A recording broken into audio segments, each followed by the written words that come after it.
ഇവിടെ കഴിഞ്ഞ 2-3 ദിവസമായി കടുവയുടെയും അതുപോലെ പുലിയടക്കമുള്ള വന്യജീവികളുടെ സാന്നിധ്യമുണ്ട്.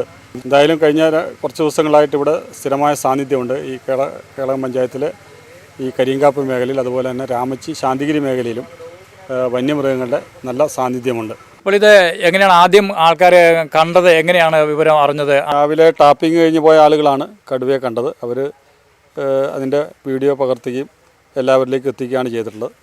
അതിനെ തുടർന്നാണ് വനം വകുപ്പ് അടക്കമുള്ള ആളുകൾക്ക് അതിൻ്റെ വിവരങ്ങൾ കൊടുക്കുകയും വനം വകുപ്പിൻ്റെയും പോലീസിൻ്റെയും എല്ലാം ഉത്തരവാദപ്പെട്ട ആളുകൾ ഇവിടെ വരികയും എല്ലാം ചെയ്തിട്ടുള്ളത്. രാവിലെ ഗൾഫിൽ പോകേണ്ട ആളെ വിട്ടിട്ട് വരുന്ന സമയത്ത് ഒരു കുടുംബം കാറിൽ വരുമ്പോഴാണ് ഏതാണ്ട് 4:45 മണി സമയത്ത് ഒരു തൊഴുത്തിനടുത്ത് കടുവയുടെ സാന്നിധ്യം കണ്ടത്. നമ്മൾ ഈ കടുവ ഇറങ്ങിയെന്നൊക്കെ പറയുമ്പം ഇതൊരു കാടല്ല, ഇവിടെ കർഷകർ വർഷങ്ങളായി അധ്വാനിച്ചുണ്ടാക്കിയ കൃഷിയിടമാണ് നമ്മളിവിടെ കാണുന്നത്. അപ്പോൾ ഈ റബ്ബർ ടാപ്പിങ്ങിന് വന്ന കർഷകരാണ് ഇവിടെ ഇങ്ങനെ കടുവ ഇറങ്ങിയതായിട്ട് കണ്ടിരിക്കുന്നത്.